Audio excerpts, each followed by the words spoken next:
Well, thanks for staying with us here on Morning Live. Calls are mounting for President Cyril Ramaphosa to step down from his position pending the outcome of an ongoing investigation into a robbery that took place at his Phala Phala farm.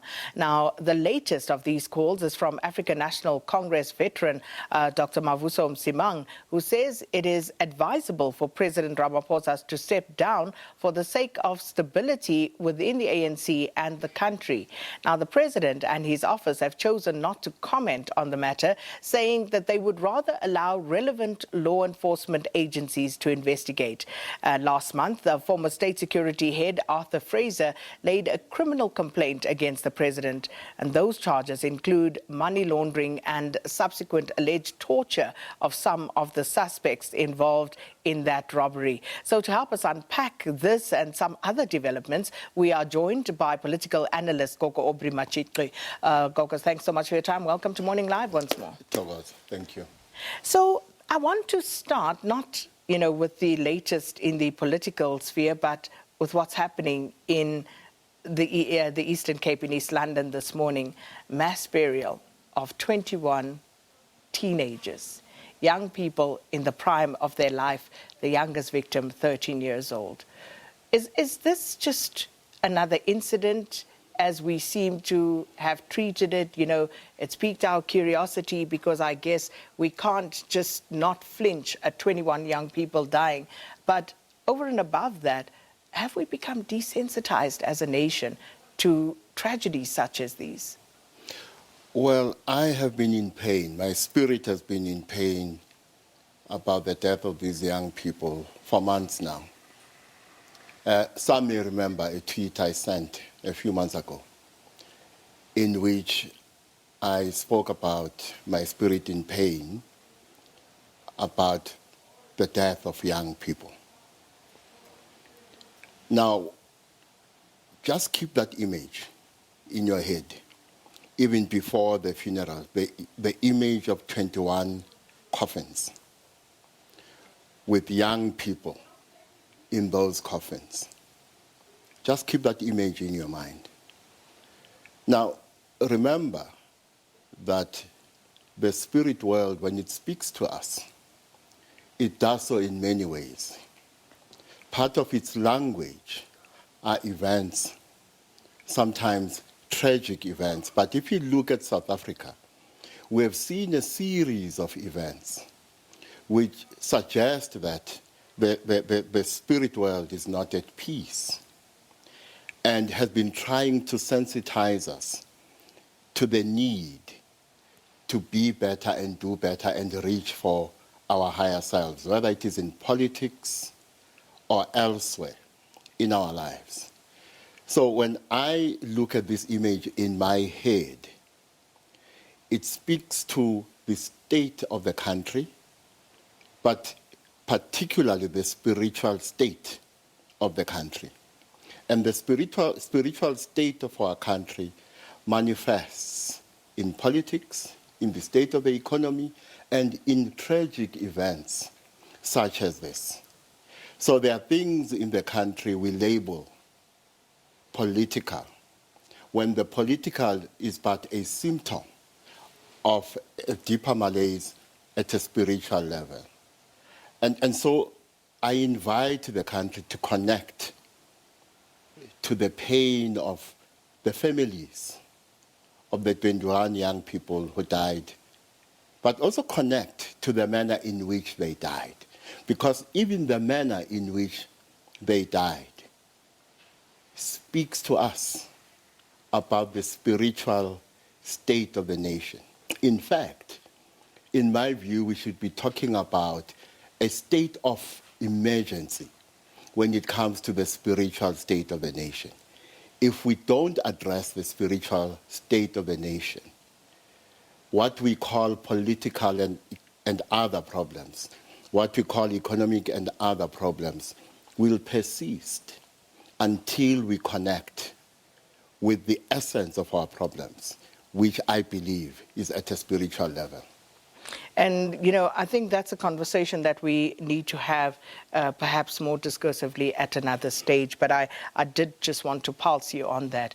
You speak of a series of events that have unfolded and looking at the political sphere and where we find ourselves. The 1st of May, Workers' Day. We see President Cyril Ramaphosa trying to address a workers' rally unsuccessfully.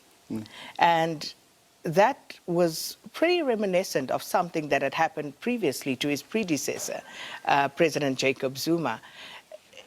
Are we reading too much into looking for parallels and similarities between what has happened and what is happening now? Go back to June 2005.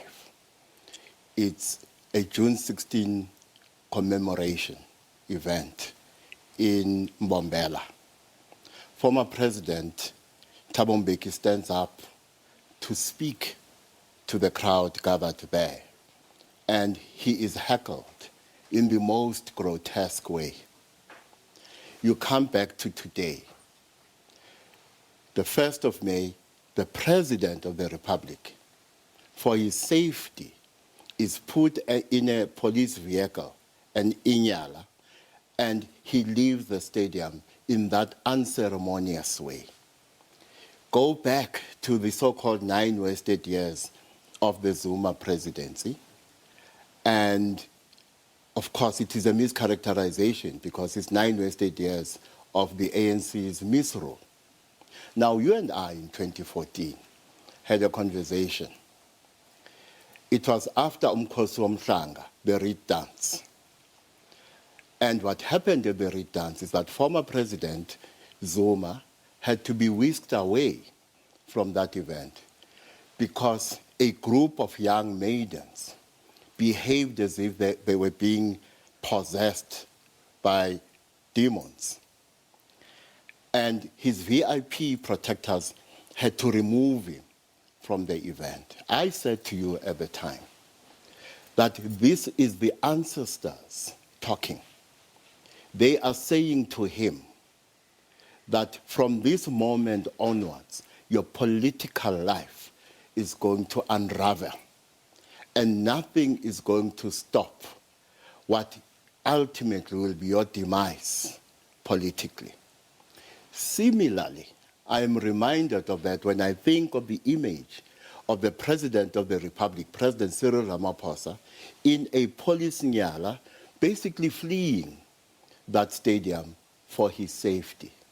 That, to me, again, is a sign that his political life is going to unravel inexorably, leading to his demise politically. So we move from that moment, and even at that point, it seemed as though Cyril Ramaphosa was unassailable in proceeding to a second term as president of the ANC and as president of the country. But between the 1st of May and today, as we sit here, which is the 6th of July, a lot has happened to the point where we heard yesterday from ANC veteran Mavuso Msimang calling on the president to step aside. But let's maybe just play that to hear in his own voice what Dr. Mavuso Msimang had to say. If the public is not satisfied with what he says, I think the good thing for the sake of the country and for his own sake would be to say, while this investigation takes place, I will step aside. As long as there is a lack of satisfaction about the answer that he has given, he really owes it to both the ANC and the country to step aside and allow this thing to be fully investigated. How long it takes, of course, can't be determined by himself, which is why there would be a need to consult his colleagues.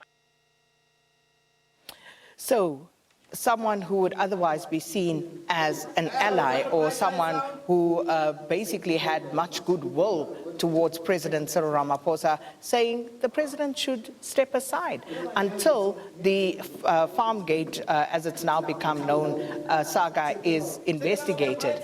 What do you make of this latest turn of events?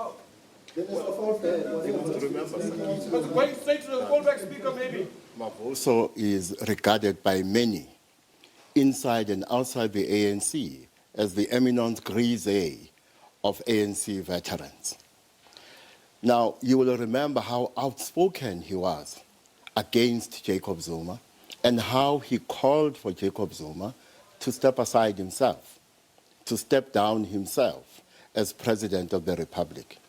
I must confess, Sakina, that there were times when I was not sure he was not acting in a factional way himself during those days. But if we look at what he is saying today, what comes through is his consistency. And therefore, to the extent that some of us may have doubted his motives then, I think we must stop doubting, or we must doubt less. Because it seems when he spoke then, and as he is speaking now, he is speaking from a position of principle. But let's take what he's saying further. If you look at the step-aside rule of the ANC, well, first of all, the step-aside rule should not have existed if what was in place was commitment to revolutionary discipline in the ANC. Now, revolutionary discipline dictates that a member of a revolutionary movement such as the ANC must foreground the interests of such a revolutionary movement. In other words, you do not have to be charged with a crime before the movement takes a decision, or you yourself take a decision to step aside or even step down. If you are truly committed to revolutionary discipline, the only thing that matters and counts is whether your actions, alleged or otherwise, are bringing the movement into disrepute. What the step-aside rule has done is to sidestep the issue of revolutionary discipline by narrowing down the issue to a narrow legalistic one. In other words, instead of asking the question, does this allegation, does this behavior bring the movement into disrepute? The step-aside rule says, you can misbehave all you want. We will not take action against you. You don't have to step aside. You don't have to step down until a criminal charge is laid against you. So in a way, the chickens are coming home to roost here. Because even during the presidency of Jacob Zuma, what we saw is an ANC that was committed to defending the indefensible. And for some time, we've seen the same thing with this presidency, an ANC that is committed to defending the indefensible. An ANC that is part of this attempt to create a construct around Cyril Ramaphosa. In other words, Cyril Ramaphosa, in part, is a victim. Is a victim to the extent that there was this hype around him as one who is going to deliver a new dawn. Now, I said at the time that this new dawn is akin to the Nongawuse moment. During this new dawn, the sun is going to rise in the west and set in the east. And as it does so, prosperity will descend on the land. In other words, like the Nongawuse moment, the new dawn of Cyril Ramaphosa was a false dawn, but a false dawn that was sold aggressively by those who wanted to create this construct in contradistinction to Jacob Zuma. So we look at where we find ourselves now, and you speak about the consistency of Dr. Mavuso Msimang in pointing out what is wrong. But then there are others, as you say, who will not. You point out that the ANC has essentially become synonymous with defending the indefensible by some of its members. Is the party able to actually recalibrate at this stage? Can it literally at this point revive itself? Well, let me remind you of something, Sakina. You know, when the ANC was in exile, some of its members would be charged with crimes against not the ANC, with crimes against the South African people. Which means, right now, when you bring the ANC into disrepute, when allegations against you bring the ANC into disrepute, you are bringing the South African people into disrepute. Now, we saw under Jacob Zuma an ANC, as I said, which defended him. How many votes of no confidence against him? About 8, I think. And the ANC defended him. Even those who spoke against him publicly, when it came to voting in favor of the vote of no confidence, they would abstain. What that betrays is that they were not defending Jacob Zuma. They were actually defending their own interests by defending Jacob Zuma. It is only when they realize that Jacob Zuma is going to cost them their jobs that they decide to abandon him. A similar phenomenon is unfolding before our eyes right now. So when the ANC defends Cyril Ramaphosa, those members of the ANC are defending not him, but through him are defending their own interests. The day they wake up to the realization that Cyril Ramaphosa is going to cost them their jobs, they are going to abandon him. As for the ANC talks about self-correction, that it has a capacity for self-correction. I've argued consistently that self-correction is not a political concept, it's a religious concept. There is nothing in the gap between what the ANC says and does which suggests that the ANC will be able to renew itself and become something better than what it is at the moment. Aubrey Matshiqi, let's park it there for the time being. We need to go to Leanne, more news and taking us back to the Eastern Cape and, of course, Scenery Park and Mdansane, where Griselda and Abongile are, but also some other stories in the news, and then we'll come back to this conversation. Over to you, Leanne.